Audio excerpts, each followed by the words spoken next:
What is going on, beautiful people? What's going on? What's going on? We are back. Peace, love, happiness 101. And you already know we are with Unbreakable and Uplifting.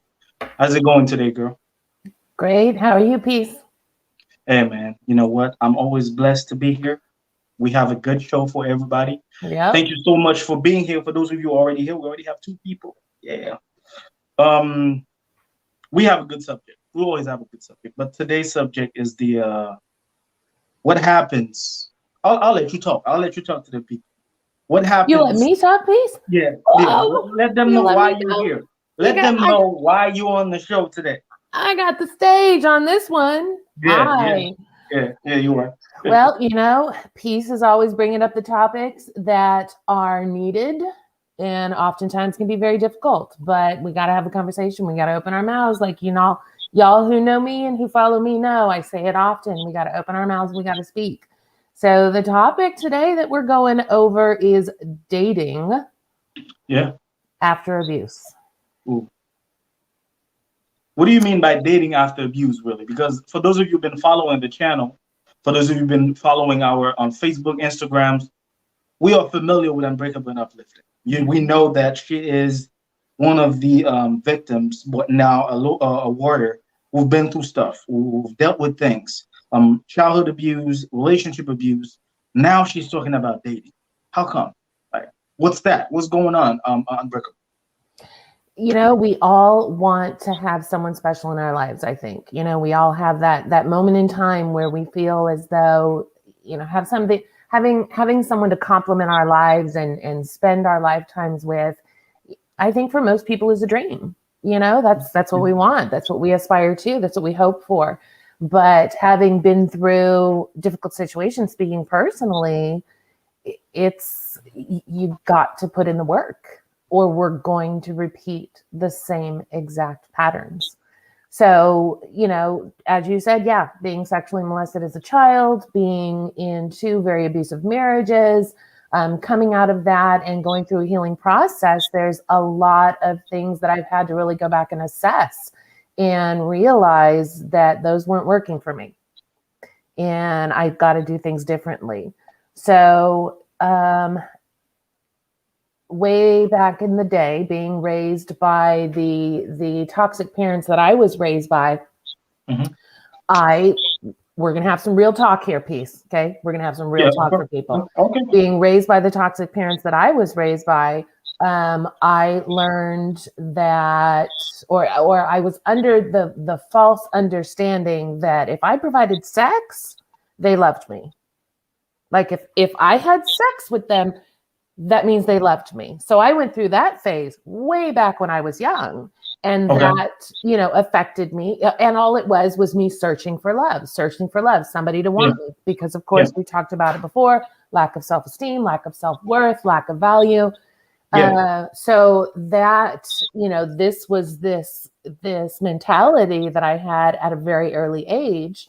And going through my 2 abusive marriages, coming out of that, it's a reprogramming. Not only do survivors have to go through kind of a deprogramming of what they've been hearing from their abusers, but we've also got to go through a deprogramming of what we've been hearing from ourselves. Yeah, and that's the thing, because that's basically why I decided to give you the stage, because I want you to feel comfortable. A lot of people, after dealing with such trauma, having multiple baggages all around your life, how do you come to term as far as, what? I think I'm ready to go back in the game. Because a lot of people would be like, if you go to a restaurant every day and you realize the food is bad, you don't give it another try. You just don't go to that restaurant anymore. Right? But for some reason, good.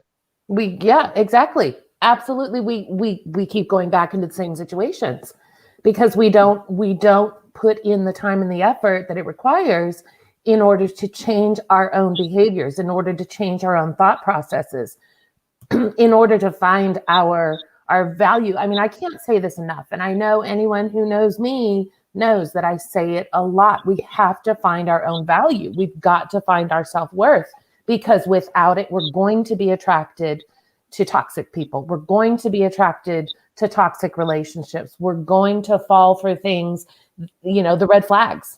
We're going to miss them. How do you tell me exactly now? Okay, you've had 2 abusive marriages, 2 abusive marriages from 2 different mindsets, 2 different people. You've dealt with childhood trauma in the past. You've made the decision. Okay, you know what? I think I'm healed enough right now, and I'm ready to date. What's the first thing? Because from that point, barricades on barricades. You have to tell me like, do you just dive in, or are you cautious? For me, it's kind of difficult because to even think about it, like, what type of strength do you have for you to just decide to do such a thing?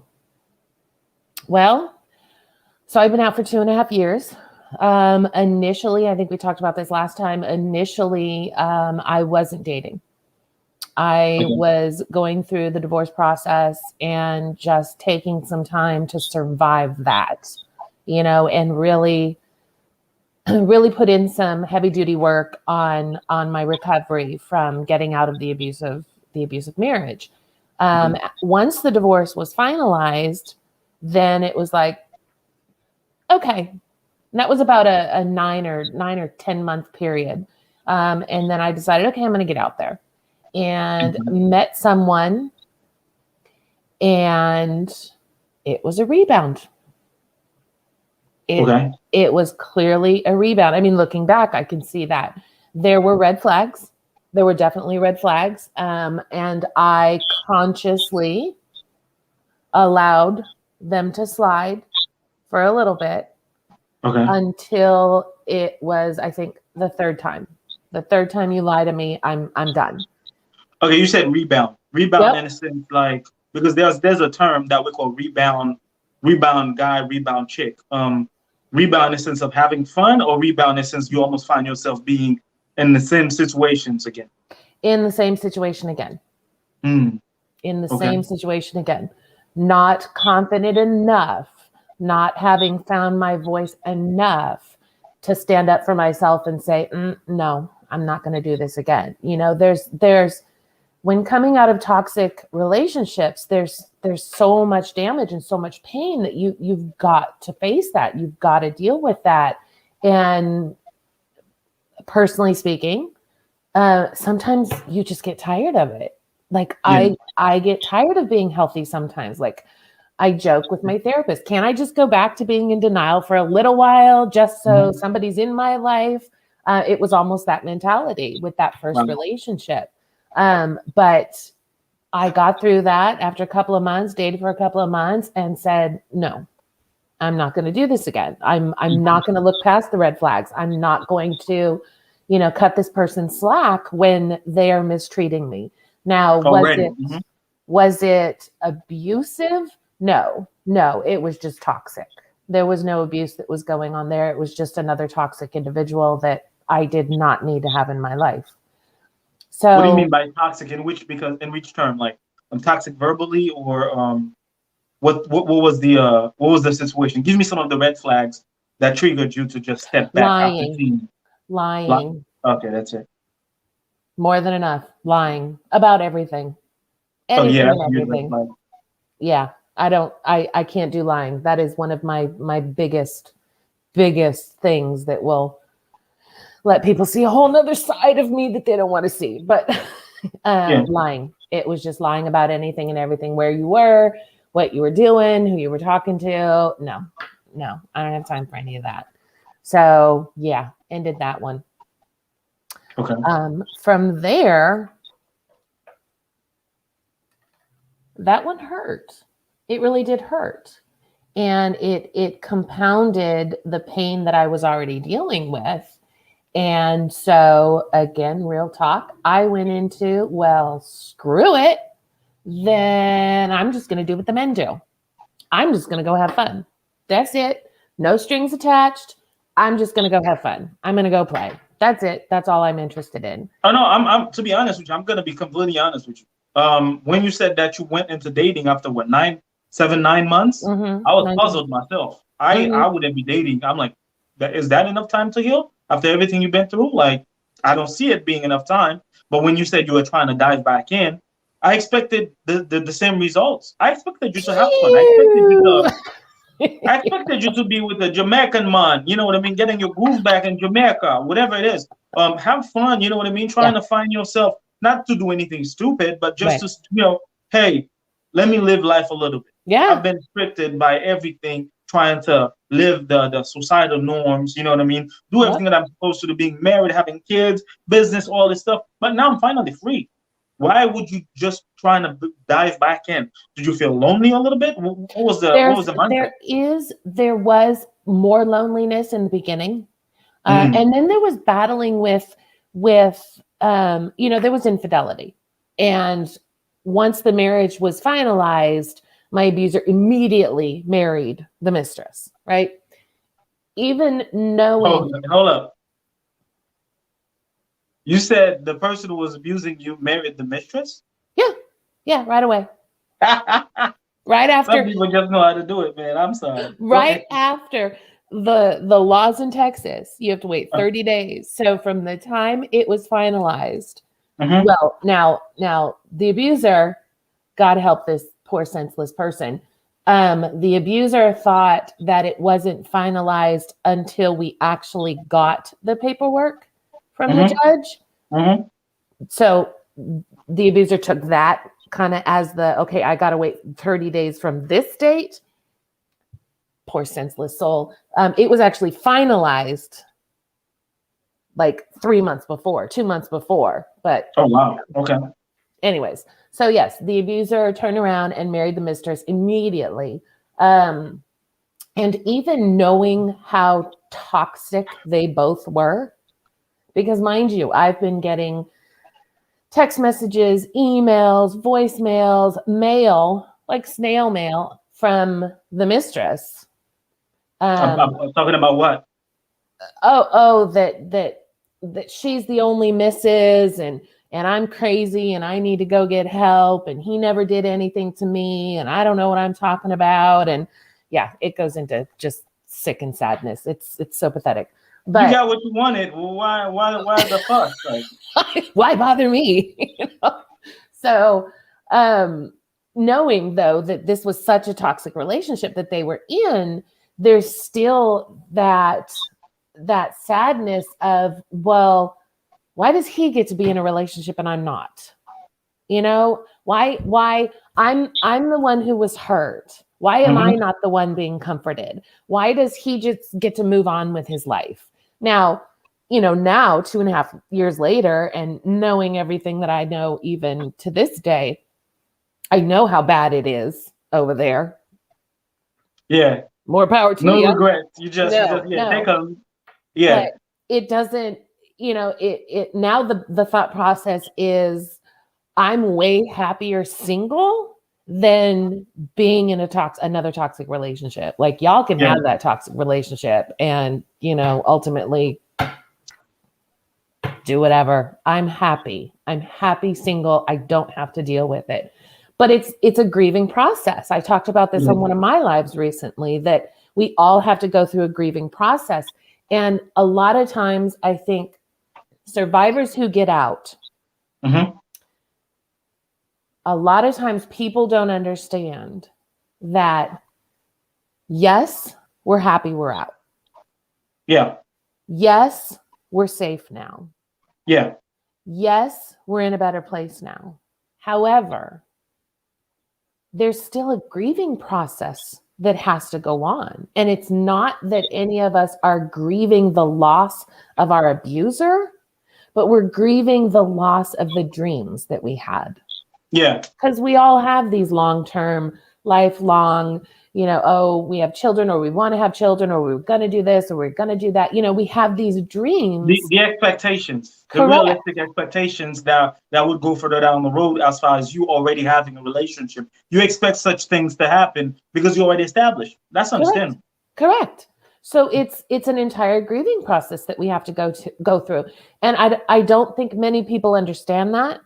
Many outsiders, nor even many of us survivors. Like, it's okay to be sad. It's okay to grieve that that I don't have my marriage or my relationship anymore, or, you know, my kids aren't with me full time, or, you know, whatever the case may be, there's a grieving process that has to go on. And that affects dating as well. Yeah. And so the first relationship that I got into, that I just talked about, it was a Band-Aid. You know, it was kind of something to just make me feel a little better and not be so sad all the time. And it was just, you know, a minor repeat of another toxic relationship. So, but I'm actually glad that you caught it the time that you caught it, and you didn't let your feelings, because this is the thing. And I was having this discussion with someone the other day. I was like, when you find yourself being addicted to alcohol, drugs, or anything like that, you could actually go to a rehab. You could actually see a psychiatrist. You could talk to somebody to help you that. But when we're talking about something so sensitive, something sentimental as you being in a relationship with a narcissist, somebody who knows how to control and do things to you to make you think that you are the problem while you still have love for them, it's almost difficult for you to not find yourself in that same pattern. Because this is basically what you've been dealing with. At some point, that becomes part of you. And that's why I would tell folks, hey, especially if you've been in a toxic relationship, understand that you are also toxic too. From that point, you're going to want to patch up some of that desire. The main reason why when people are, for instance, or losing weight, they're telling them that you have to do some cleansing so you don't want to eat the same food anymore, is because the same way, psychologically speaking, you're going to want the excitement. Some woman will tell you straight up, I don't want a guy who doesn't cheat. I don't want a guy who doesn't yell. I don't want. They don't see it as toxic. It's because they are toxic too, and that's the problem. After leaving such abusive relationship, it's, for me, I expect you to fight, not going back to another toxic relationship, because that's all you've known. And to be honest with you, I applaud the fact that you are able to not only notice that you were getting red flags, but you decided to do something about it. And this is something that a lot of people are not able to do. They'll go back to another guy, different faces. They'll go back to another woman, because when we're talking about narcissists, it could be both men and women. Narcissistic behavior, like they go on both ways. So they'll go to the same guy, different faces, but the same opportunities are presented, as far as them treating you wrong, the same things that you probably was running from until you heal yourself. Yeah, absolutely. It's like you talk about, I've heard you use it several times, the garbage in the garage. Yeah. The garbage in the house. You're carrying that with you. And if you don't deal with it, if you don't clean it out, if you don't cleanse yourself, you're carrying it right into the next thing. And people, I don't know if people really realize how observant narcissists, abusers, and toxic people are. How am I going to control you if I don't observe you? If I don't sit there and see your every tricks, your every steps? I know what, let me tell you, I know how to keep you on the leash. That's the mindset. They're going to keep you on the leash. Let me tell you, I'm going to whoop your ass today, but tomorrow I'm taking you to what? Mexico. I'm taking you to Puerto Rico. I'm going to make you feel like you're on top of the world. Oh, yeah. You're my girl. I'm going to beat you from time to time, but you're my girl. Okay. Are we clear? That's the idea. Oh, yeah. Yeah. That takes work to deprogram. I'm telling you. It takes a lot of work to deprogram. So after I went and decided, you know what, I'm just going to hang out, just going to have fun, met some great men, some who are still very dear to my heart, who I love very much, still in my life. Let me ask you that, though, before we go any further. What happened to those great men? Why? Because you're saying it like you know. What happened with that? They're friends, just friends. Just friends? You didn't feel... They're at different places in their lives, and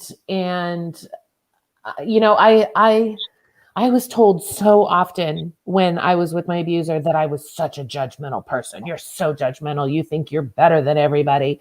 And so that's something that's a scar that I still deal with. So I am constantly adamant about anyone around me. It is a judgment-free zone. Like, I'm not judging anybody. I don't want to judge anybody.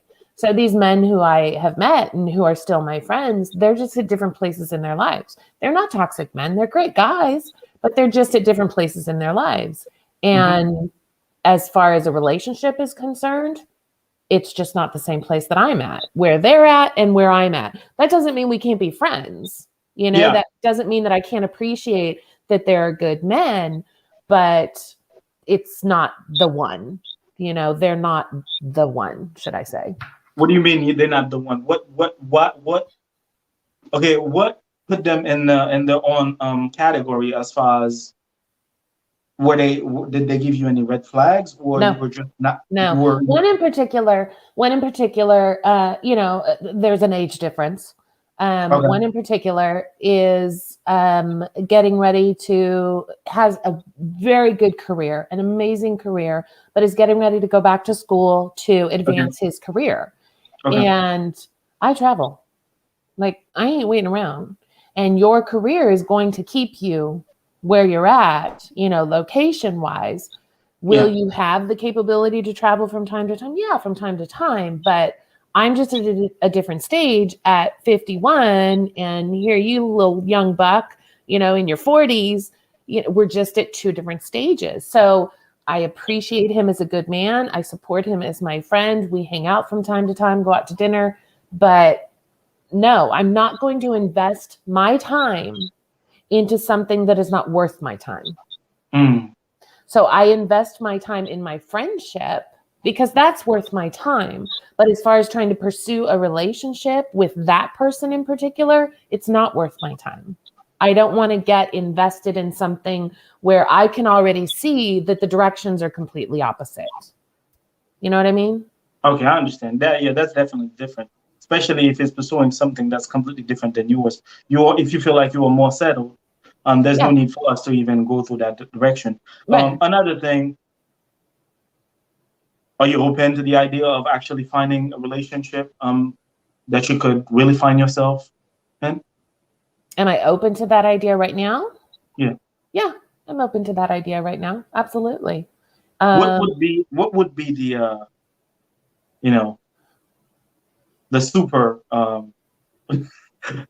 I don't know, like the number one. What's my list? What's my list? Yeah, is that what you're asking? Yeah. What's my top 10? I didn't want to say list. Here's my checklist. List sounds like a lot, but hey, what are the things that you would be looking from a man right now? Especially, you know, because you are no longer in an abusive relationship, but this is already part of you. At some point, you're gonna be on the lookout. So, what's the ideal man for you right now? Tall, dark, and handsome. Isn't that what we always say? That just went left. I'm just gonna keep it right now. I'm messing with you. You know, first and foremost, it's got to be someone who is emotionally stable. Nice. They've got to be emotionally stable. Does that mean that they don't have issues maybe that they still need to work on? No. I mean, I'm not expecting perfection. I'm not perfection, and I don't believe in perfection. I think we're all works in progress, you know, as long as we continue to pursue, you know, being a better version than we were the day before. That's great. Someone who is emotionally stable, who has a confidence about them, to where they are not intimidated or feel some kind of way by the fact that I'm a strong woman. Okay. Some men cannot handle that. You know, I got a garage full of power tools, big power tools. Some men can't handle that. I remodel my house. Some men can't handle that. Someone who is honest, 100%, who knows how to establish and maintain boundaries, who has equal respect for those around them, kind, caring, and compassionate. It's a lot of my list. My list isn't necessarily physical. Yeah, there's physical things that we're all attracted to, but my list is very much emotional growth, emotional stability, where they're at in their life, where they're at in their journey. I don't need $1 million. I don't need a sugar daddy. I'm good, right? Even if I'm counting pennies, I'm still good. So someone who, is a trash man, or, a taxi driver, or I don't care, none of that matters to me. Like where you are in your life as far as career wise, if you support yourself and you get all your bills paid and you're taking care of your family or whatever the case may be, I'm good with that. Don't ask me for money, but but I don't have judgment as far as where someone's at in their career, per se, as long as it's kind of, in line with where I'm at. Again, I love to travel. I want someone who can travel with me from time to time. So if your career is at a point where maybe you're just starting off, or you're starting a new business or something like that, if it's a great guy, of course, I'm going to want to be a part of that, and certainly there's concessions that can be made, but I don't want to start from ground up. I'm past ground up. So that's kind of my top list. Does that cover quite a bit? No, that's all of them are positive. Like they're very positive. They're straightforward too. At the end of the day, we definitely need to think about, age, the amount of things that you've already accomplished in your life. You know what I mean? The things that you've already dealt with when it comes to relationship abuse and everything. Mentally speaking, the person has to be stable, because if not, you're gonna bring even more damage to yourself. Oh yeah. You know what I mean? Yeah. But have you ever got to that point with any of your dates? We're gonna go there now. Oh yeah, we are. We're gonna go there now, Peace. Drink up, girl, because we are. It's only Tia. Now I wish it was something else. Yeah, hey, that's up to you. Okay, so we're back to real talk. Real talk. Yeah, we have a few people showing love in the comments. Where is we got love going on? Awesome. We got love going on. Sorry about that. If you see me putting my head down, I'm just responding to them. You're good. You're good. So where is Unbreakable right now? We're gonna have some brutal honesty right here. Yeah. So Unbreakable right now is working through fear. Okay. Unbreakable actually had a friend who we were friends for almost 2 years. Well, we've been friends for almost 2 years, and recently decided, hey, let's check this out and see how this goes. Okay. Amazing man. Amazing. Emotionally stable, clear-cut boundaries, great in his career, beautiful man, inside and out. And Unbreakable wavered. Unbreakable wavered quite a bit, back and forth and back and forth. And this poor man, he was like, dude, seriously, like, what the hell? Like, please explain to me what's going on. 1 minute you're hot, 1 minute you're cold. And I had to be brutally honest and say, I'm scared. I'm scared. Like, you're like only the second. There's only been one other one. Only the second man that I've met that, has the potential for this being something really great. And I'm still dealing with running. I'm still dealing with fear. Do you think sometimes you might find yourself battling your own self? Because you're trying to, I'm battling my own fear. What could go? It's the future tripping. That future tripping we get into. What could go wrong? How would it be? How would it work out? There's distance in this particular situation. How would that work? And could I trust him? And we've been friends for almost 2 years. It's you've never given me any reason not to trust you. You've been completely honest. We initially just built our friendship. Okay.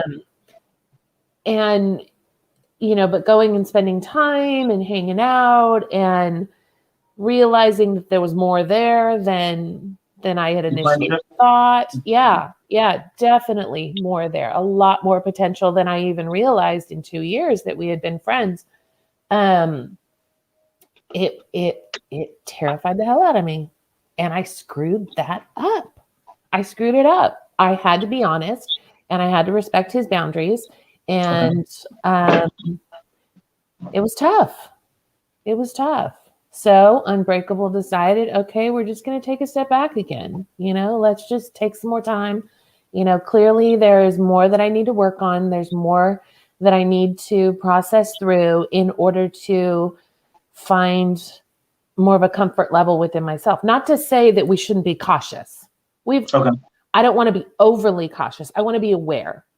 I want to be cognizant. I want to be enlightened. But I don't want to walk into every situation being in fear of, is this going to turn out like the last one? Is this going to be a repeat? Am I missing red flags? That's a question I think a lot of us survivors ask ourselves. Am I missing red flags? And we beat the hell out of ourselves sometimes. Like, okay, there's got to be red flags. Let me find them. Let me find where the red flags are. You see, this is the thing, and that's why I'm glad that you were willing to even open up about all of this, is because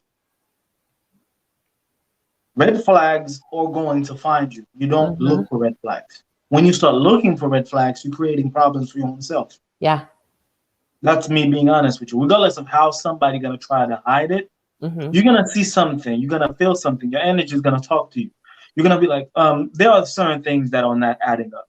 These are like, that's what red flag does. If you choose to ignore it, that's totally up to you. But when you start looking for it, the problem, you become the problem. Because when something, and I understand where you're coming from, because of course you're going to try to be as careful as you can, because you've dealt with so many things to the point where you're really trying to get to know yourself as far as dating somebody else. Allowing somebody into your space, again, not knowing what the possibilities are, could be quite scary if you're going to put it in terms.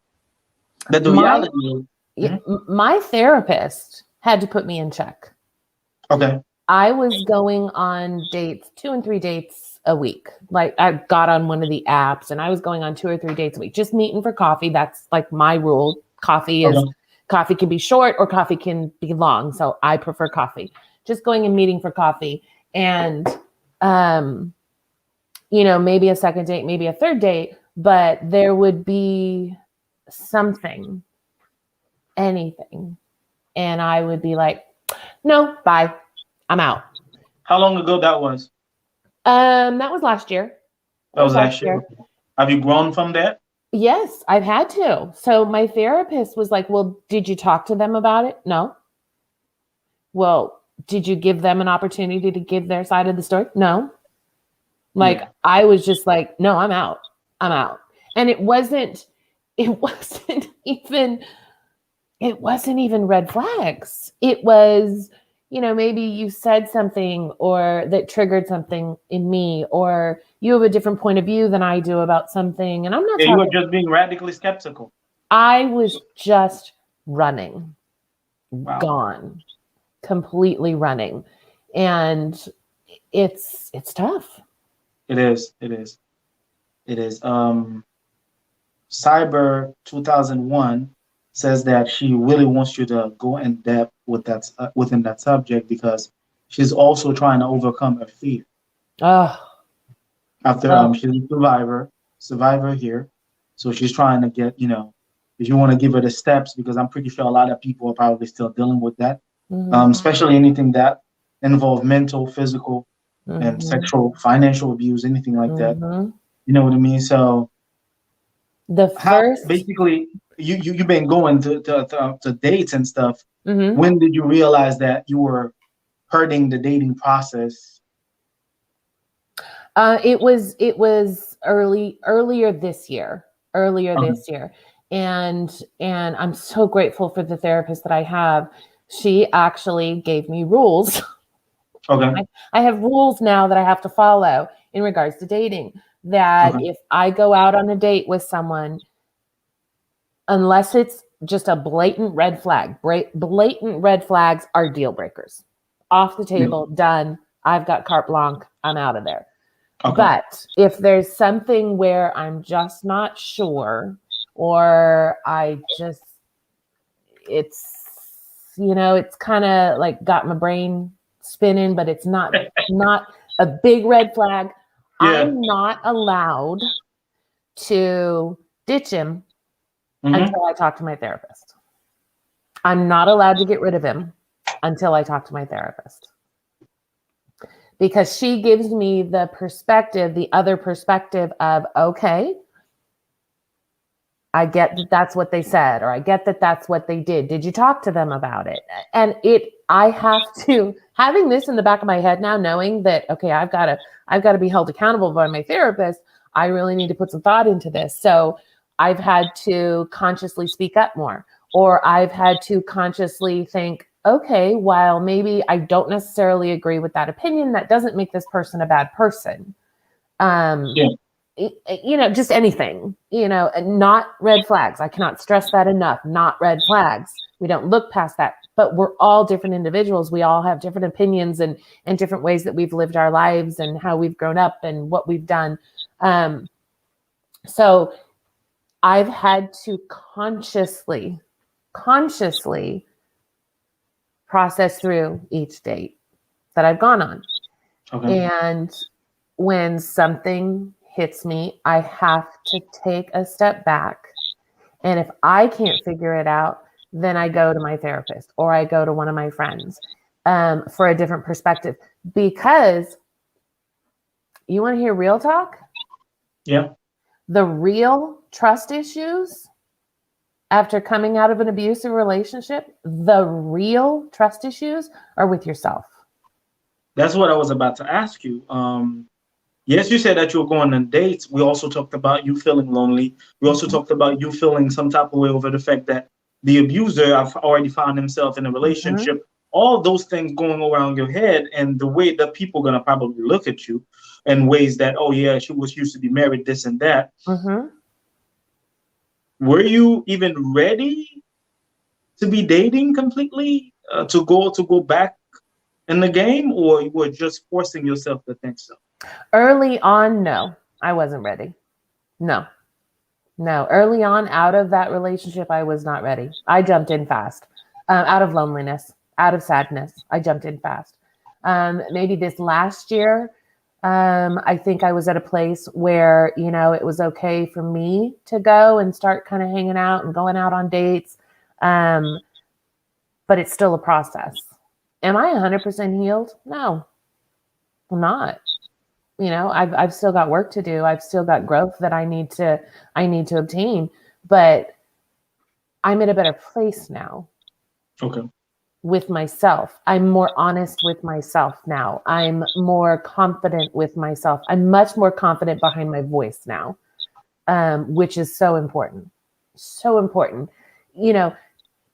Being a survivor, I literally, it's in people's faces. Okay. I've got, this tattoo that says warrior. I've got one over here that says warrior. I've got unbreakable on my shoulder. I literally, it's in people's faces, and I don't hide my story by any means. But I don't just blurt it out. Of course. You gotta test the waters, but I don't hold back. Some people can handle that, and some people can't. Some people, and I'm speaking just for myself here as a woman. Some men, they want to fix it. They want to make everything better for you. Okay, I don't need a rescuer. I don't need that. Some men want to just kind of be like, you're too damaged, you're too broken. All right, not a problem. Peace out. No sweat off my back. Some men don't know how to handle it, and they want to ask a bunch of questions, and some maybe to understand, some, I don't know, maybe for sick and twisted reasons, that's a red flag. But it's tough as a survivor to get out there and feel comfortable enough within our own skin, let alone compound that by the fact that now we're dealing with a whole nother individual. Now we've got a whole nother personality coming into it. We're still getting to know ourselves. Yeah. I'm still getting to know myself. I'm still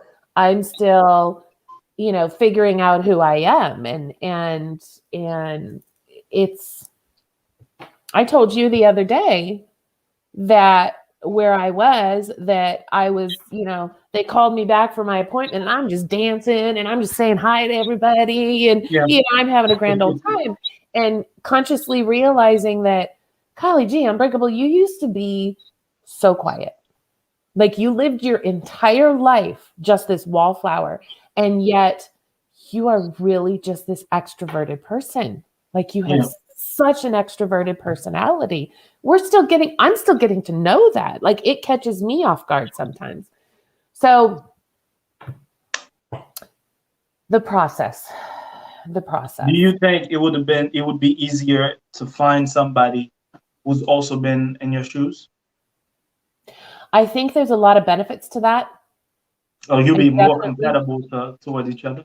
I definitely think, as a matter of fact, in my support group, I've seen it happen time and time again, where two survivors come together and they have the ability within each of their journeys to maintain their boundaries, to establish their boundaries, to be much more compassionate, much more empathetic. And the conversation is it's so much more healthy, If you've got two individuals who are recovering and going through this healing and trying to be better, you're going to have healthier conversations. You're going to have more give and take. You're going to have more flexibility. You guys will definitely be more vulnerable and open to each other because you've been throughout the same routes. You know exactly what to expect and how to literally treat each other, because you know how sensitive things can get and how we could see each other as two different individuals. So I totally agree and understand everything that you're saying, and let me see if we have any extra comments. I filed 2.5 years ago and still not done. Is a narcissist and really dragging. Fiona is also dealing with some relationship drama as well.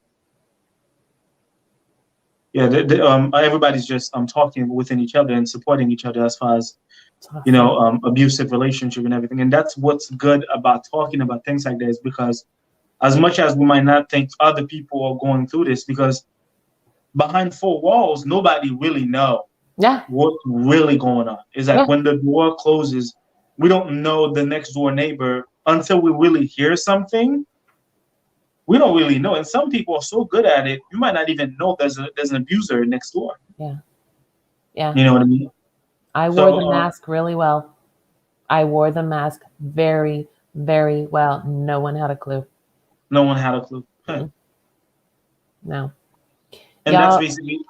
Y'all gotta, for those of you who are going through the split up or are still involved in the relationship, whatever stage that you're in, the biggest thing that I can tell you is focus on you, focus on you, focus on you, focus on you. Take your power as far as your growth, your healing. Read, talk to a therapist, talk to a family member, talk to a friend, talk to someone who you trust. Find a support group. I've said this before. There's so many support groups on Facebook. Find a community, a support system who has your back, who you can be completely honest and accepted by. It's the most important thing. You've got to heal. You've got to correct these patterns. You've got to make a change within yourself. Yes, we were victims. Yes, I was verbally, emotionally, financially, psychologically, sexually, you name it. I went through all of it. Every bit of abuse that you could possibly fathom, I went through it. But I had to take accountability. I had to hold myself accountable and say, how did I get into this? What was it within me that made me initially attracted to this person?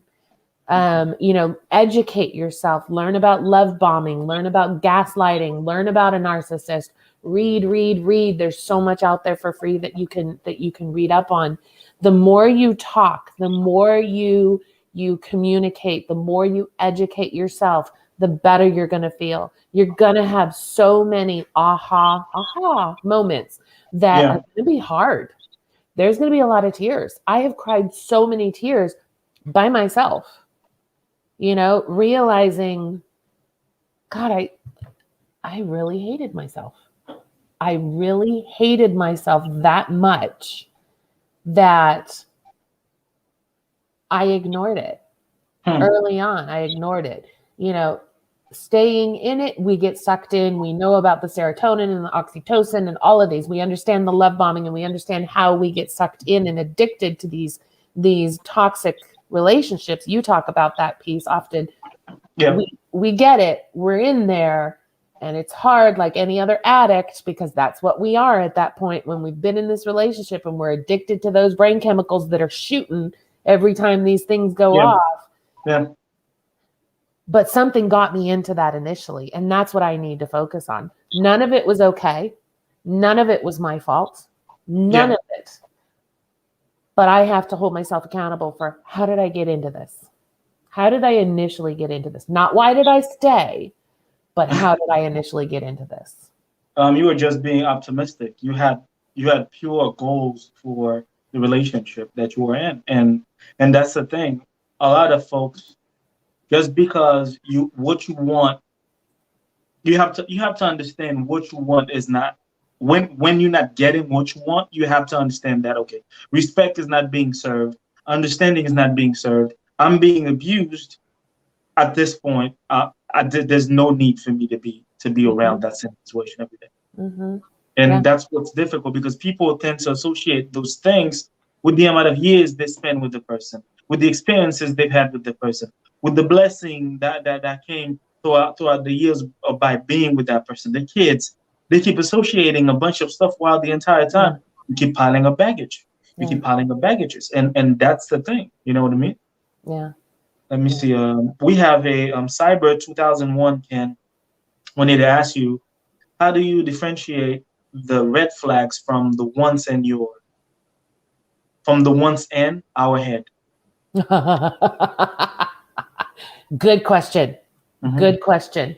Red flags, I think there's a lot that we take a look at that we are all familiar with. Okay. Someone who is aggressive, someone who is violent, someone who is controlling, someone who lies, any of those hardcore red flags. The ones that are in my head, I have to take time for myself and process, either journaling or writing. I do writing, on my phone as opposed to journaling, talking to someone, processing it through. If someone's, God, I wish I could remember some of the silliest things. I can't think of any of them right now. They were just so stupid. They were so stupid. As I look back on them, every situation where I ditched these poor guys, they weren't red flags. They were just, I was like, I ain't dealing with that. No. They were just your made up red flags. They were my made up red flags.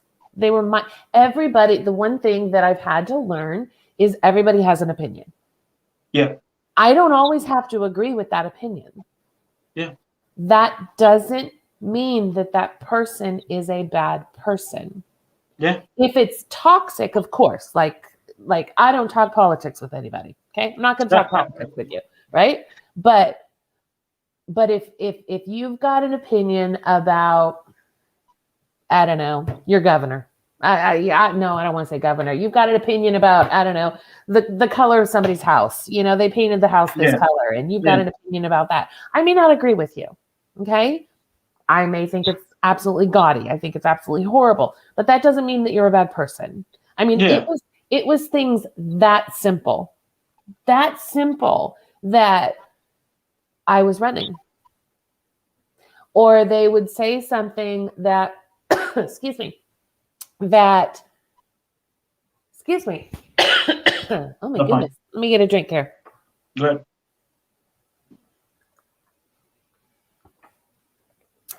they would say something that would be a counter to whatever it was that I said, and my defenses would go up. Yeah. We're out to dinner. Being your guard up high. Yeah. We're out to dinner and I say, you know, my favorite food is sushi, and you tell me sushi's disgusting. That's not a red flag. But you know? And I'm glad that you keep going through therapy, because the first thing they'll tell you is that sometimes you always up here. Yes. I could bet you my bottom dollar right now you are an even level. Like you have full control of yourself to the point where you know certain things, even if you're not totally there, but you could control your thoughts for you to distinguish the ones that are in your head and the ones that are actually clear. You know what I mean? And it's expected. It's expected, because I remember back in the day, I got there was a dog next door, big walls from the islands. There was a dog next door. Every time they were trying to fix the dog, they couldn't, because the dog would try to bite everybody. Like anytime you walk by, the dog trying to bite you. But they trained the dog to do that. And around the time that they started having people coming in and out, they're trying to stop the dog from doing that. It's the same thing mentally. When you keep getting beat up, at some point, this is you. This is how you're gonna be. Like, done. Yes. Oh, what? Are you here for me? That's the situation. If you don't go deep down, and that's why I said I have a young lady that's coming on this channel tomorrow, and the first thing she said was, I don't know how to communicate with anybody because I'm always up here. My voice is always going off because I've been through so much to the point where me talking to you or trying to resolve an issue is like a fight. You know what I mean? And that's why there's a huge difference. There's a huge difference between raising as a survivor and being raised regular. There are a lot of people that you're gonna meet. They've been survivors all their lives. Like that's all they know. This is who they are. At some point, they're always gonna be skeptical at some point to dive into some stuff. And that's basically your situation and the situation of a lot of other people that are trying to get back into that dating process. You know what I mean? It's expected. The most helpful thing for me was dating myself. And I did a live not too long ago on Facebook, and it's on our feed. I think it's under our videos. I did a live on dating yourself. I had to get to know me. Like, again, being programmed for so many years by so many different outside sources, I didn't know who I was. So how can I go out on a date with someone and figure out whether I like this person when I don't even know if I like me? I don't even know what I like about me. I don't even know what I do like. You know, it's a process. You've got to take time. If you're ready to get out there, then date yourself first. Date yourself first. Honestly, get yourself out there. Learn how to be happy. Learn how to be happy. Enjoy life. Don't put so much effort and emphasis on finding, someone to be in your life, because you're the one you have to spend the rest of your life with. And you've got to be happy enough with yourself in order to do that. The more we focus on ourselves, the more we grow and heal and recover, the better it is. I peeked the comments really quick and saw one comment that said the pain never goes away. It does. It does. It doesn't ever fully go away. It's still a memory. It's still there, but the pain doesn't run me anymore. I could let, good God, there's so many of us, Peace, that I could have let it all eat me alive. Sexually molested by a family member, raised by toxic parents who never wanted me, who told me I was never enough, who told me I would never amount to anything.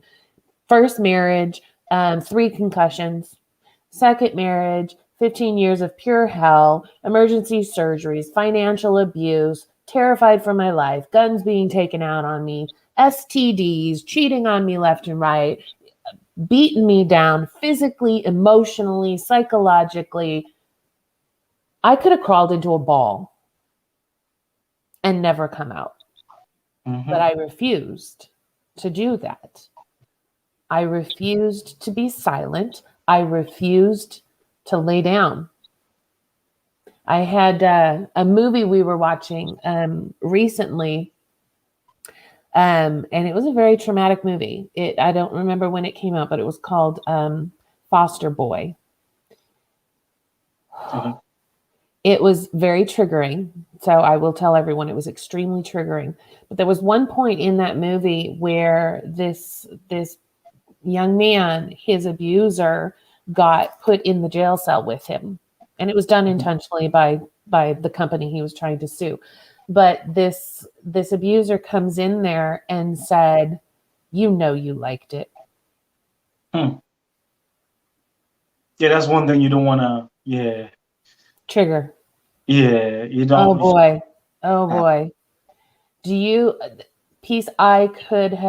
I could have literally laid down, like I said, and just died after everything that I've been through, but I refused. At first, it was, I'm not going to let this monster win. I'm not going to let this monster beat me. I'm not going to let this monster ruin the rest of my life. You've already had this many years of my life. I'm not going to let you have any more. So, and anger's okay. Anger is okay, as long as it's directed appropriately. I had to go through that. I had to be angry for a long time. And I still have moments where I still get angry. And that's okay. You have to, because that's going to help you release a lot more stress than a lot of people don't think so. And it helps you process through, and it helps you get rid of the baggage. So when you do meet somebody, you're not carrying that. What do we see? We see, in social media, you see people complaining about a red flag. Yes, a red flag. One of the red flags is the person is always talking about their ex. Yeah, that happens a lot. Right? The person is always bashing their ex. The person is always talking about their ex. And you said it earlier in this live that sometimes we have to realize that we're the toxic ones. I don't want to spoil a date by talking about my ex. No. I don't want to spoil this time of getting to know somebody and laughing and enjoying myself by talking about my ex. That's where I have to work on me. That's where I have to process through. That's where I have to continue to heal and grow. Educate, communicate, find a support system, find a support group. It's all about us. We have to look at ourselves first. You said especially about the ex thing. I think the one thing you have to understand, when somebody have not had a voice for so long, it's easy for you to find yourself deep down into that line of explaining the things that you've been through. Yeah. And for a lot of people, that's going to be a turn off. Yeah. It's like, I just met this young lady, but I understand she's been through a lot, but that's all she's been talking about. Yeah. And from that point, it's going to take a strong person to not only be willing to listen, but to also understand where you're coming from, as far as not judging you, but to, hey, I'm not here to fix you. I'm trying to get to know you. If you understand there are things that you need to work on, I think it's best that we lay low for now. Work on yourself. It's going to take a strong person to tell you that. Because the one thing that I'm going to tell anybody who's been, whatever amount of years, whatever, even if it's 3 months, even if it's 2 weeks, if you've been abused in any ways in a relationship, heal. Yes. This is the main foundation of your next relationship, because you do not want to bring extra baggage to the next relationship. Then you're going to start playing the blaming game. Oh, yeah, you guys are all the same. By you guys, you mean yourself too, because you aren't healed enough. You keep looking for things that are not there. You keep changing the entire process just to make it your own because you're not healed. After you get out of an abusive relationship, like Unbreakable says, date yourself. Take yourself out. Get to know yourself. In the process, if you have to go on top of a mountain, yell, scream, like, you know what I mean. Let the anger out because you packing a lot. If dating is not for you, I'm gonna say this: dating is not for you until you feel completely ready. Yeah. Because the worst thing is to be transferring everything that you've been through to another person. Yeah. 100%. 100%. You're just going to cause yourself more grief, more heartache, more trauma. And Hawia says having a strong support system is the key. Yep. Yes, very much so. Very much so. I know therapy is not for everyone. I stand behind my therapist 12,000%. She is an amazing therapist. I belong to an incredible support group on Facebook, a very private lockdown support group for other victims and survivors. Find someone to talk to, find someone to hear your voice to help you heal. There's so many of us out there, men and women. There's so many of us out there. We need to normalize the conversation. Yes, need to. Really need to. Let me see if we have any more comment. But surely they can just lie to you and tell you what you want to hear. Fieldman says that. Yeah, Can't that's lie part forever. of it too. Can't lie forever. That's the thing, and that's why we call it dating. That's why we call it dating. We don't call it getting married after 2 months. Especially, I expect you to be skeptical. I expect you to be calling me out, please. I'm telling. Hey, let me tell you. If you in whatever relationships, not even being abusive in an abusive relationship. In today's reality, we talked about in the comments. Somebody talked about apps, dating. Yes. Dating, online dating is for me one of the craziest. It has its own benefits. Don't get me wrong. Scrolling the tip of your fingers, you're comfortable to do certain things. But understand one thing: the narcissist is already polishing himself right before your eyes. What do you think is going to happen when he has a platform that it could do that even more? Been there, been on pretty much all of them. The majority of what I have come across, not worth my time. I'm still single. But the friends that I told you that, we kind of went out a couple times and now we're just friends, I've met them on the dating apps. Great guys. Are there great guys out there? Yeah.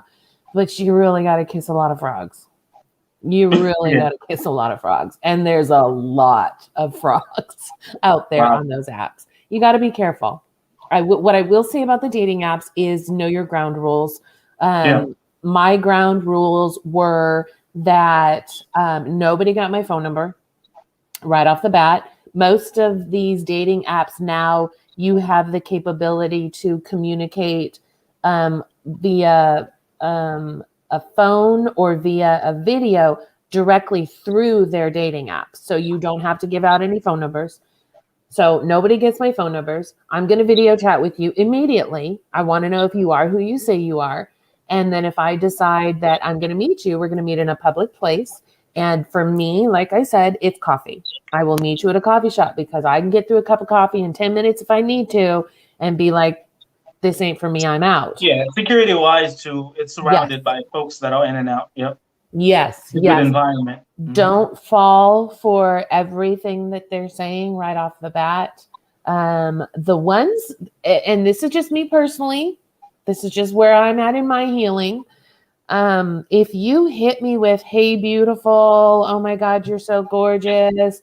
You're too beautiful to be single. If that's what you hit me with right off the bat, I'm not talking to you because my self-esteem is not that low that I need to hear that. So that's just me. That's just where I'm at. I know I'm beautiful. I've had to work to get there. I've had to build my self-esteem to get there. So I don't need your approval for that. Come at me with something else. Come at me with and based on, profiles that I've set up, I'm pretty deep and upfront right off the bat. Like, look, I know who I am. You know what I mean? Got a little head going, in my profile.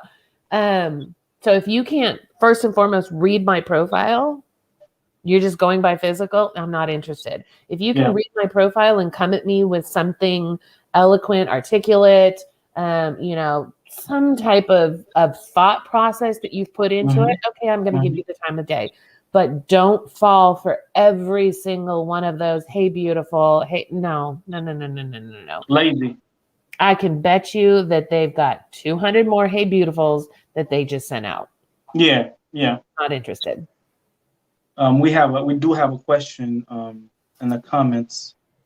Let me read it. Been doing the healing work and been no contact for 5 years. Wow. Ex was still trying to contact me after 4 years. Couldn't get a restraining order because it was email contact and no physical. Is that true? No.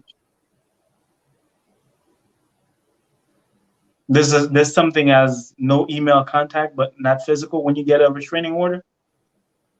I think it depends on the state and the country.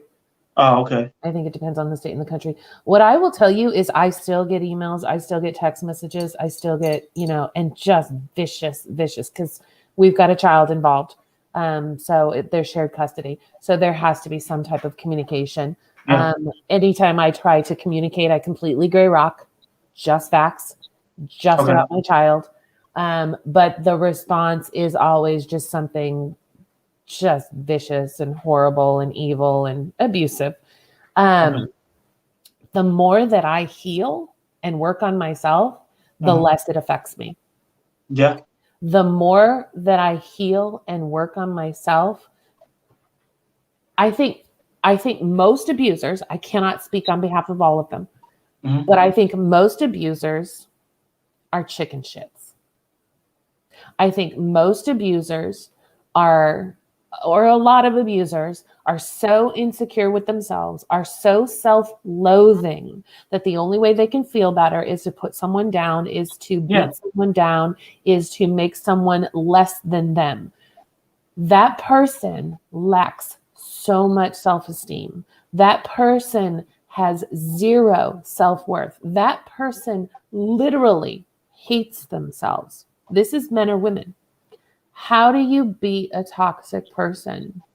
How do you win in that situation? Initially, they were attracted to you because they saw something within you that they could control and they could put down, and they could make, this little something. They could make you into this little ball and just toss you around whenever they wanted so that they could feel bigger. Yeah. The more we heal and grow, those scales change. You're going to have a complete understanding of the tricks. They completely change. And I will tell you, in my particular situation, my abuser is terrified of me now. Terrified.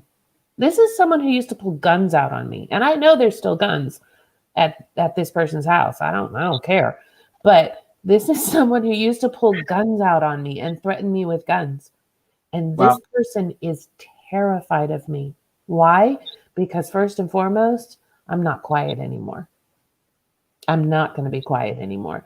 Secondly, they can see how strong I've become and how powerful my voice has become.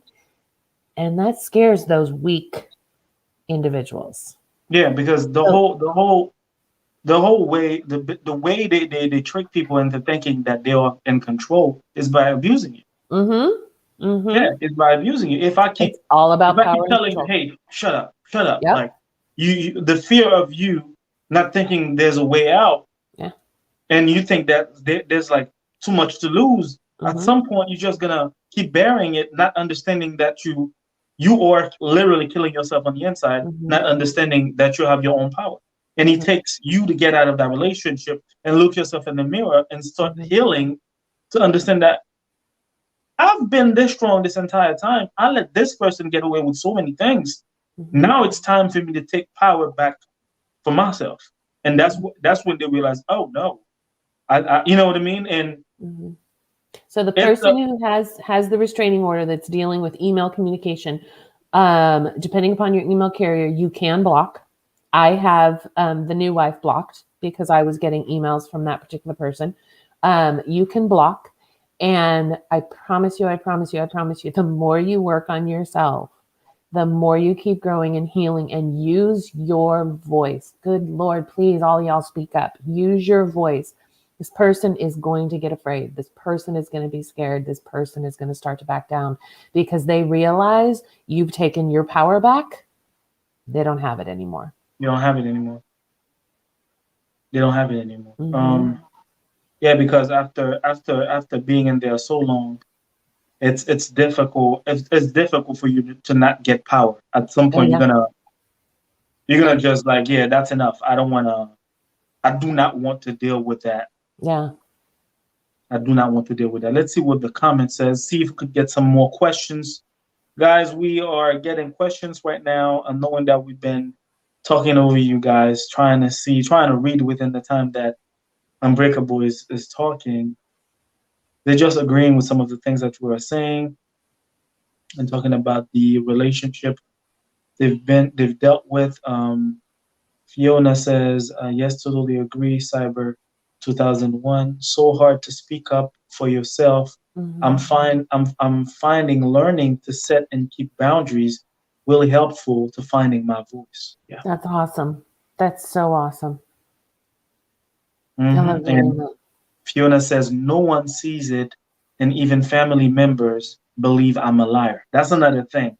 The first thing is to, I think one of the biggest problems, especially after leaving an abusive relationship, trying to find yourself, you judging yourself is not just the only problem. People who have no idea what you've been, going through are going to be the one running their mouths. Like, oh, she was this, she was good, she was this, she was blah, blah, blah. But in reality, you don't know the real story. You don't know what's been hiding behind closed doors. Toxic is toxic even by proxy. Toxic family, it doesn't matter whether they're blood related, Fiona. If they're toxic, they're toxic. What I struggled with early on is what I used to tell people was finding my people. Like people who spoke my language. I have an amazing support system. I have such amazing people in my life, but sometimes I still felt like a burden when I would talk about my story. It's like, okay, I don't want to overwhelm anybody with too much. I don't want to be that burden because I was taught to be that I was such a burden. So I struggled with wanting to be able to find my people. The more that Unbreakable grew, the more that page grew, and the more we decided that we're going to take this in this whole other direction, the more that I met with my therapist, the more that I participated in my support group, the more that I had people around me who said, I hear you, I believe you, the more empowered I became. So Fiona, I have people in my family. The sexual molestation that I went through as a child was by a family member. I have family members who have chosen this other person's side. And I don't communicate with those family members anymore. And I've had to deal with that and come to terms with that. And I'm okay with that. I'm okay with that because I know my truth. I speak my truth. And your opinion doesn't mean anything in my life. Like I don't need anyone's validation. I don't need anyone's approval to live my life. So Fiona, I totally get it. Reach out, find a support group. There's so many. There's so many on Facebook. You can do a Facebook search for domestic violence or survivor or whatever it is. Try them all out. Try several and then stick with the ones that really, really work for you. I tried out probably 15 or 20 before I found the group that I belong to. Everyone has a different flavor. Definitely. I can't recommend that enough to everyone here on our live. Find a support group. Find a support group. Even if you don't feel comfortable commenting or telling your story, there are so many stories that I read when I was going through this and coming out of this that just hearing someone else say it validated me. And it ultimately helped save my life. So y'all find a support group, honestly. And you said keywords. validated. Like validation is one of the things that a lot of people who've been abused so many times are always looking for. The problem is they don't know where to look for it. That's why sometimes they'll find themselves trying to get validated by somebody who doesn't even care about them like that. Right, a new They're gonna take relationship. advantage. Yeah. You know, you've been abused as a child. The mindset is to find a secure spot. You know what I mean? A safe spot. And by the time that you find somebody thinking this person is going to give you that kind of freedom, but this person is already ready to take advantage of you because they've seen that you are broken, you are hurting. So they're going to take advantage of you by keeping you on a leash, doing little things to make you think that they are changing the situation, but then dragging you down even more. And if we're gonna collectively speaking, we're gonna put it in a general mindset. Whenever we're talking about abuse, you won't start healing until you understand how powerful it is to use your voice. Let me repeat that again. You won't start healing until you understand how powerful it is to use your voice. One more time for the people in the back, piece. Hey, you won't start healing until you understand how powerful it is to use your voice. Correct. That's the reality. That's what's going to start everything. Hearing your voice, listening to the things that you are saying that you've been through, you're going to be in the mirror like, huh? Why did I sit there and deal with all of this for so long? That's the situation. Until you do that, until you start reaching out to other people, you're going to keep catching yourself questioning, what went wrong? I think you or I can't remember which one of us posted recently on the page that you don't realize how badly you were treated until you start telling someone about it. And then there's another one that I think we posted some time back, something similar to that you don't realize how bad you were treated until you're telling someone about it and people's jaws are dropping. Yeah. You've got to talk about it. I've said this before. I didn't understand when I was in it and when I first got out of it that what I had gone through was abuse. Yeah. I just knew things weren't okay. Yeah. I just, being forced into sexual acts that I wanted nothing to do with and begging and crying, please no, please no, please no. I didn't realize that was abuse. I had no idea, That's the trick. We don't understand until we start using our voice to heal. Yeah. We're not going to. That's the trick of the of you thinking that you're in a better situation. Oh yeah, I see where she's at. I understand. Okay. You know what? I'm gonna leave a trail of honey here. But from time to time, every time you go down, I'm gonna pat you. Oh, what happened? What? No, you're fine. Keep going to that honey. It's still here. It's still here. But you don't know until you get to the point where there's no honey. Now you keep looking for it. Yeah. And you're already too abused to even realize that you've been getting abused. And that's the love bombing. That's what love bombing is. It's the constant back and forth pull, the reinforcement. Here's the good. I'm going to give you all the good. And then I'm going to beat the hell out of you emotionally, physically, financially, sexually, whatever the case may be. Yeah. And you're going to be like, oh my God. But then I'm going to hit you with the love. Oh, baby. Oh, it's okay. I love you so much. Good Lord, my abuser was classic love bomber. Classic. It was a constant back and forth. And your brain literally, scientifically becomes addicted to this back and forth. Yeah. It is scientifically proven. Your brain, because of this, the serotonin, oxytocin, all of these things, I don't want to get into scientific terms, but all of these things shooting back and forth in your brain, you literally, it's the same thing as being addicted to a drug or alcohol or sex. Your brain becomes addicted to it. So when people say, I got very offended today. We had a victim shamer in the comments today, and God help us, it was a woman. This victim shamer was saying, you should have just gotten out. Nobody should put up. Why'd you put up with that? It's like, you don't understand. That's like telling a drug addict who's been on heroin or meth or whatever other drugs there are out there. You tell a drug addict, we'll just stop taking it.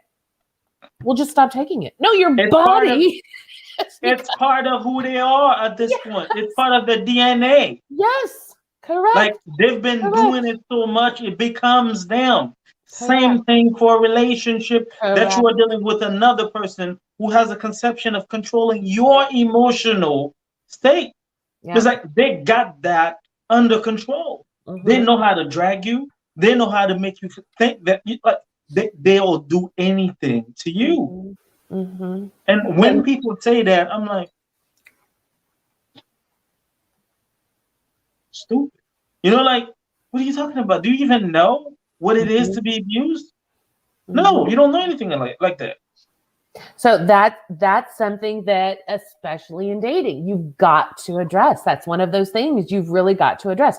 You can't be a drug addict or an alcoholic and go cold turkey and then think, okay, well, it's been 6 months, it's been a year, so I'm just gonna have a little taste, just a little bit, just a little bit won't hurt, right? Little dabble, do ya? No, it's the same thing with dating. It's the same thing with coming out of relationships. Our brains have to detox. Our minds have to detox. Our bodies have to detox. Everything has to detox. And in order to do that, like you said earlier, in order to cleanse, you've got to heal. You've got to use your voice. You've got to put in the work. I say it over and over, and I will keep saying it.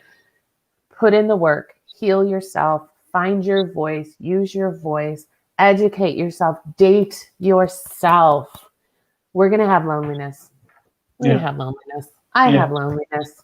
And sometimes I'm just sad. And I let myself be there. It's okay to be sad. This is the thing. What I always tell people without interrupting, there's one thing. And I know it's difficult, especially if you've already built a life with that person. Anybody in the comments, anybody watching us right now, I need you to do that process. Put everything in the balance.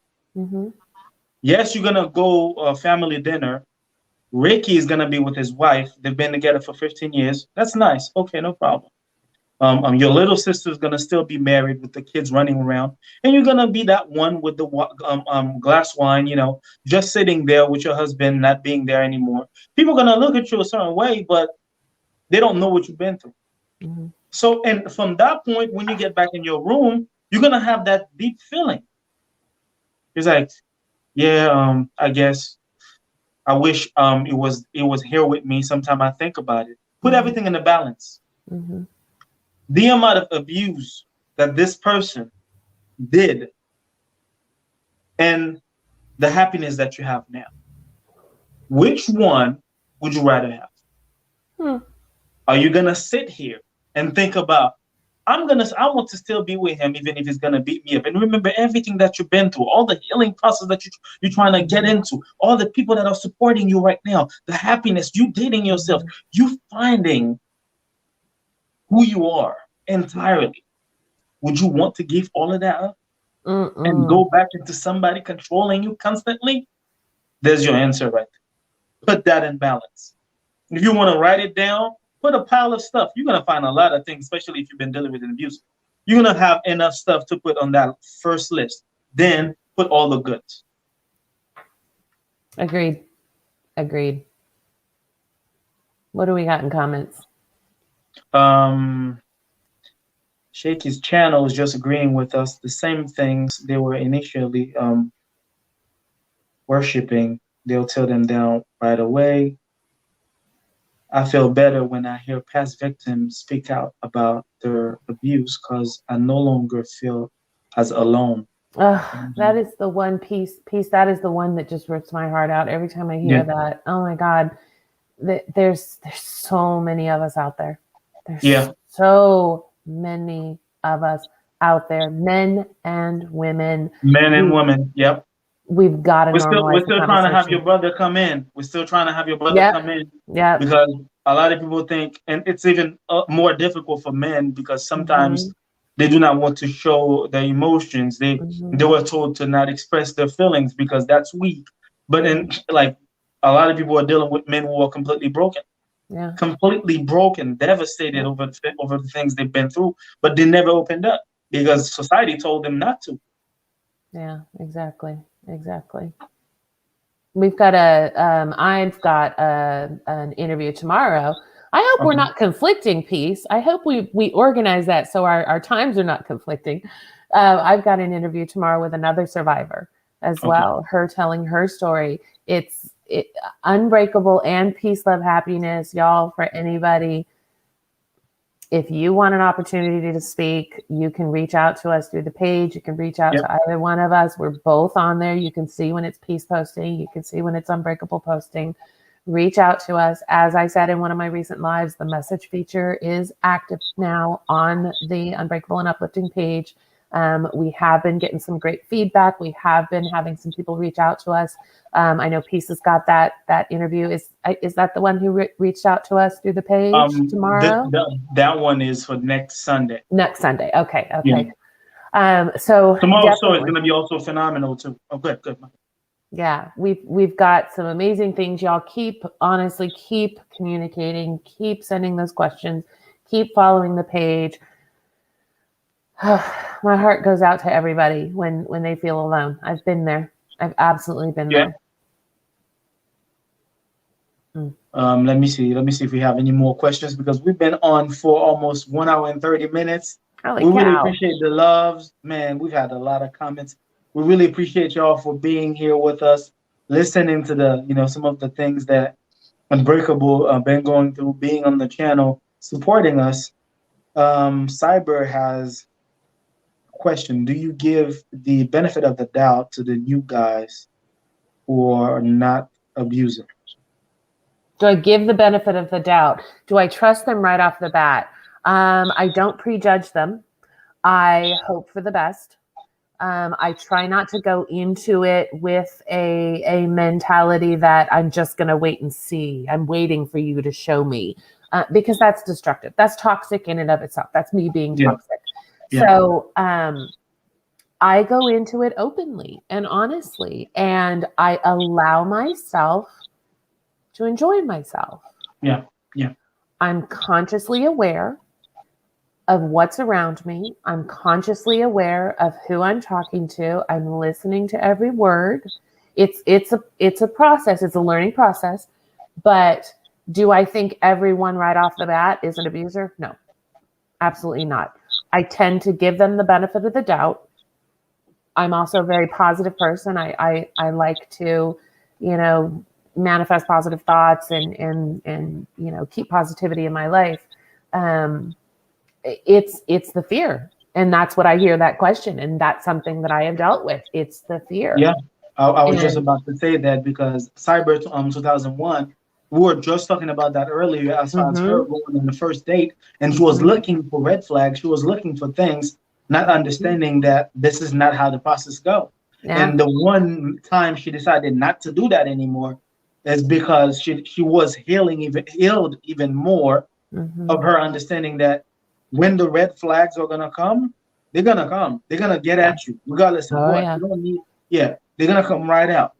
So let me tell you, continue to heal as much as you can, just like Unbreakable did. Continue to heal. Give yourself time to heal. Open up to new opportunities when it comes to if you want to travel, if you want to get yoga classes, therapeutic sessions, whatever it is that you could do that you never used to do, that's going to bring a different mindset. Keep yourself a little bit occupied as far as developing a real level of happiness within yourself. A lot of those baggage is going to disappear day by day. Oh, yeah. Because the consistency you're going to have in your mind as far as blocking blessings coming in is by you being in the mindset what you call fear psychosis. You're constantly having to fight things, looking over the shoulder because you've been through a lot. That's expected. The only way for you to reset that thing is by continuing to heal. That's correct. If there's still fear, if there is still a constant sense of fear, that lets me know I still have more growth. It's fear. Hypervigilant. Yep. That's Oh that's yeah. Colleen. Yep. That's a And coping. it's okay. It's a coping mechanism we Yeah. learn when we're in Yeah. abusive relationship. Is Yeah. Yeah. hypervigilance. Yes. Yep. Yeah. Fight or flight. Oh, Oh yeah. What? You said you love me? That's it. That's what you're doing. And the only reason you do that is because you're in constant fear of finding yourself in the same situation. Mm-hmm. The only way to deal with that is by trusting the process. That's all it is. That's all it is. Heal. Use your voice. Heal. Date yourself. Absolutely. Let's see if we get any more questions because we are about to close the session. Let's see what we got. Folks agreeing with everything that we are saying. If there's any more questions, feel free to comment. Definitely, guys, Unbreakable and Uplifting is on YouTube. Make sure that you guys, because we're working together. She's gonna start piling up content every day. So you guys need to check our YouTube channel as well, and also our Instagram.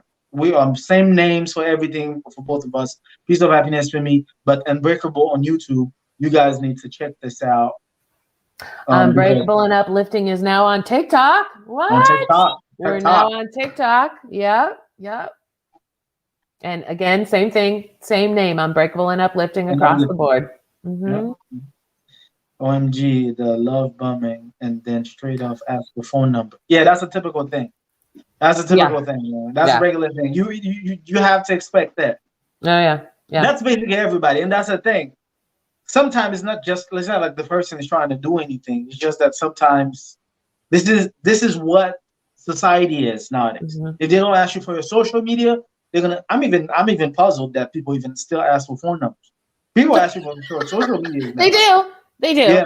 In this talk, what's your social media? Text. Yeah. It's all about text. Yeah. Yeah. You know they what I mean? So. Yeah, and the ones who get mad when you say no, run. Yeah, run. That's a red flag. Run. That's a red flag. If I don't give you my phone number and you feel some type of way about it, we don't need to. I don't care how good looking you are. Peace out. Peace out. I don't need that drama. Mm-mm. I don't need that drama. Thank you so much for taking the time. I've learned to protect my social media. Yeah, Cyberman, protect your social media. I don't do not give people your social media because they could track everything from emails to even phone numbers. Mm-hmm. Let me say, especially if they know things, they could easily become a stalker without you knowing that they were watching. So Unbreakable, in my regular daytime job, I'm in the financial industry. Okay, that's all we're gonna say. I'm in the financial industry. You can type in a telephone number and find out everything about everyone. You can find out where they live. Yeah. Some depending on states, you can find part of their social. You can find all of their relatives. You can find out where they work. I don't give my phone number out. Yeah. I do not give my phone number out. Like I said, these apps, or there are plenty of other free apps out there that you can utilize to communicate until you feel confident and comfortable enough. Yeah. In those types of situations, no, I don't go into it thinking that everyone is an abuser, but I'm still smart. I'm still going to be smart. You're not going to come to my house. You're not going to know my address. You're not going to know my phone number until I get some type of confidence level that we're good. Even on social media, photo not even on. Yep. Yes. They will take your picture and then go online. That's going to give you full development. Yeah. I'm telling you, things are crazy. Cyber, who's that? Shaky's channel says a guy asked her out.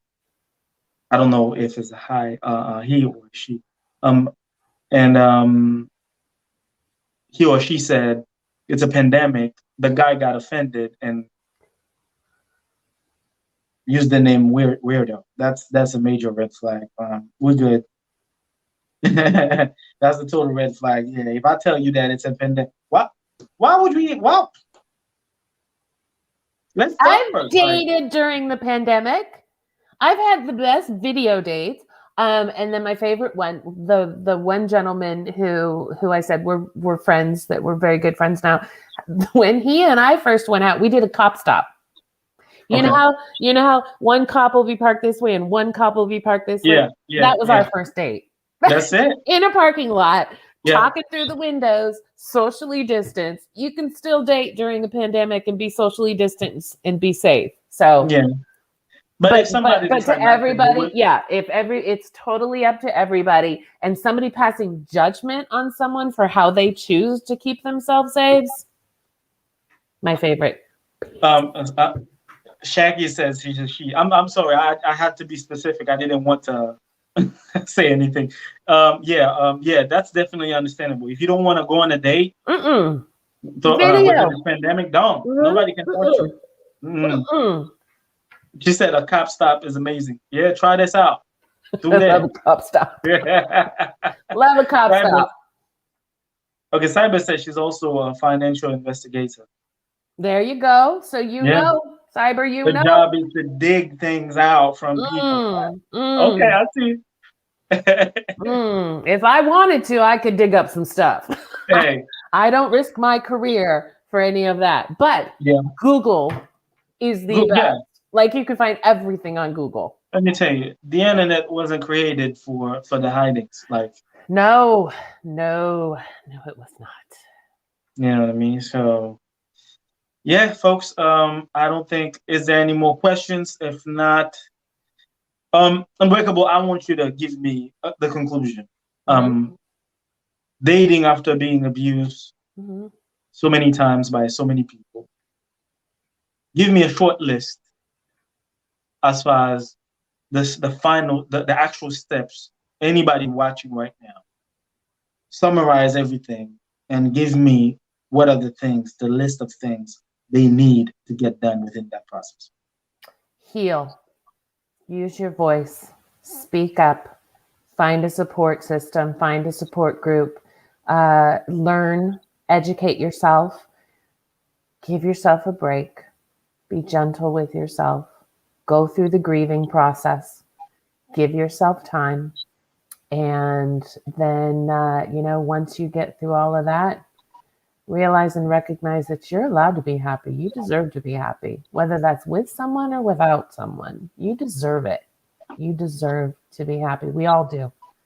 We all deserve happiness. So, like we always say, peace, got to focus on ourselves. Yeah. Got to focus on ourselves first. That's what it is. To add up to what you, everything we talked about, do not ignore the red flags. Do not make up red flags. That's basically going to also help you within the healing process. Don't just go on a date without believing that you are ready to date. That's important, because just because you want to have somebody next to you doesn't mean that you're ready to have somebody next to you.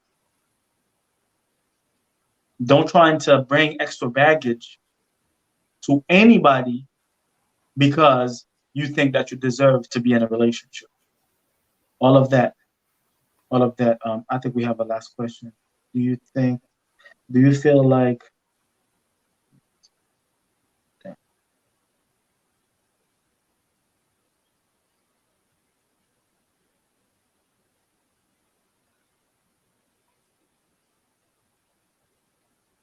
feel like you should take things super slow before considering dating?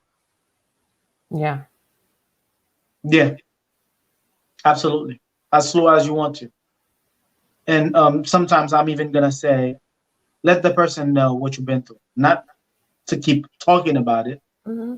Hey, same thing I always tell folks as far as when they have kids. Hey, this is me. This is what's going on here. Okay? I've been through a lot. I'm still hopeful, optimistic. I want to date again. I want to find myself next to somebody I really love. But before all that, understand, even if I'm still healing, there's a process here. Take it that slow. Let them know, hey, I don't want you to understand that I'm trying to drag you or giving you false hope. None of that. I want to date. I believe you have potential.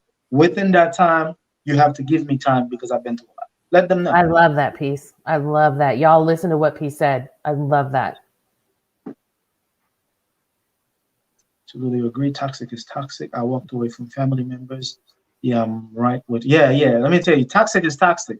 We're getting more questions. We're getting more comments. Toxic is toxic. I posted a video where I talked about energy sharing. The what's the name of it? The fact that sometimes you're around people that are toxic or they have bad energy towards you, and some of the things that you're trying to work on, they can't get to a positive level, is because those bad energies are wishing you to not succeed. And Absolutely. if the person around you, the person that you expect to love you, to support you, or lying to your face, telling you things like, "Yes, I totally support you," but behind closed doors, they're like, "Man, who she thinks she is? You think you're gonna leave us here?" You know what I mean? That energy by itself is gonna stop you from doing anything. So toxic is toxic. Parents, friends, husband, wife, boyfriend, I don't care what it is. Toxic is toxic. You have to understand. But what else we got?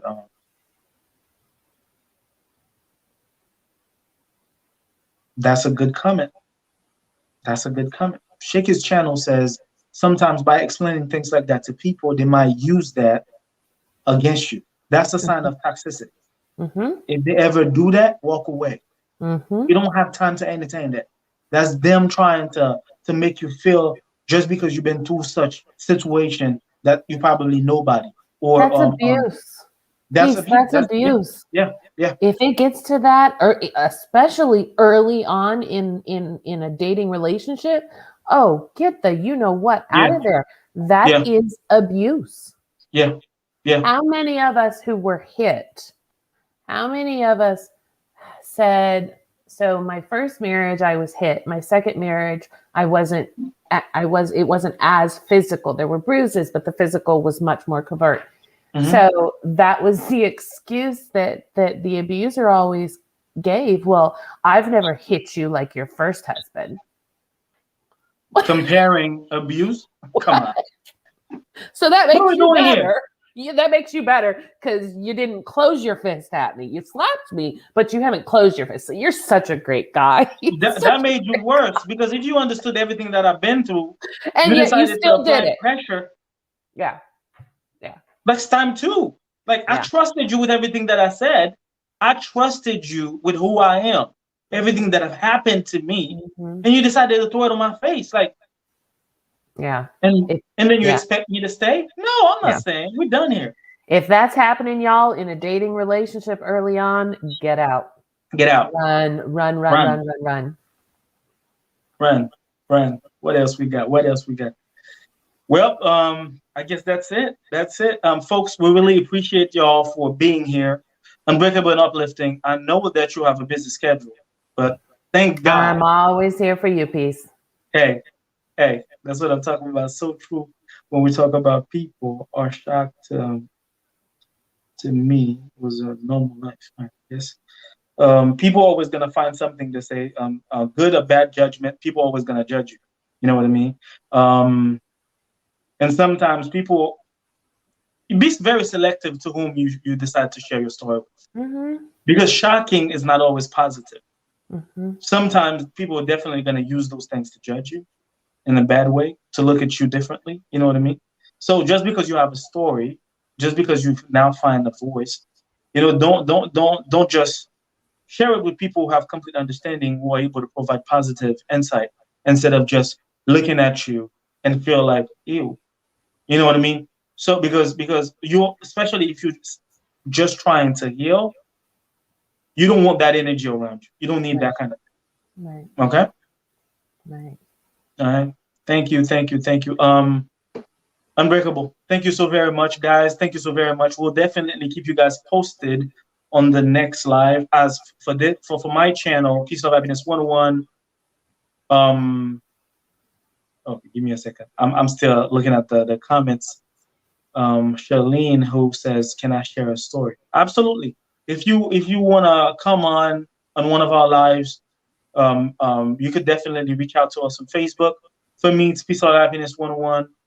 For Unbreakable, just like the name is Unbreakable and Uplifting, send us a message, either or. even both of us, something I think we might, if we're gonna start bringing other people, other victims, both of us could be here with you, support you, because Absolutely. a lot of people reached out to us, and sometimes they don't feel comfortable talking about it. Yeah, we're here to support you. Yeah, we're gonna do a 3-way. You're gonna be in the middle, and we're gonna support you, help you understand the amount of power it is to use your voice. Yeah. Y'all, as I said, the message feature on Unbreakable and Uplifting is active. If you have a story that you want to share, please understand Peace, Love, Happiness. He's on our page as well. He's got access. So you can reach out to either one of us. You can reach out on his page, Peace, Love, Happiness 101. But the message feature is active. Send us a message. It is a private message. It goes through Messenger, so nobody sees that. We would love to give people a platform to speak their truth, their truth. Your story could be someone else's survival guide. Yeah. Remember that. Yes. Remember that. Please say that again. Say that again. Your story could be someone else's survival guide. Y'all don't even realize how much impact your story could possibly have on someone else. Your story could save someone else's life. So your story could be someone else's survival guide. Y'all reach out to us. That's what we're here for. That's why Unbreakable has taken the direction that it's taken. That's why we are partnered up with Peace, Love, Happiness. We definitely want to provide y'all the platform and the opportunity to continue to heal, continue to grow, continue to speak your truth. And you got all of us here. You got a team behind you. So thanks, y'all. Reach out to us whenever it's needed. We definitely support messages and all that good stuff. Until then, guys, we really appreciate you all for being here. We really appreciate Unbreakable Uplifting. Tomorrow, Unbreakable Uplifting going to have our live going around what time? 11 a.m. Central Time. 11 a.m. Central Time. What time is yours? Mine is at 5 p.m. Eastern Standard. I'll be on yours. Definitely. Tomorrow I should definitely be on yours too. Listening and hearing everything that this young lady has to say. We'll definitely Y'all click subscribe. Hit subscribe on Peace's channel. Hit subscribe on Unbreakable's channel, so you get those notifications on both. All right, no problem, guys. Much love. Peace.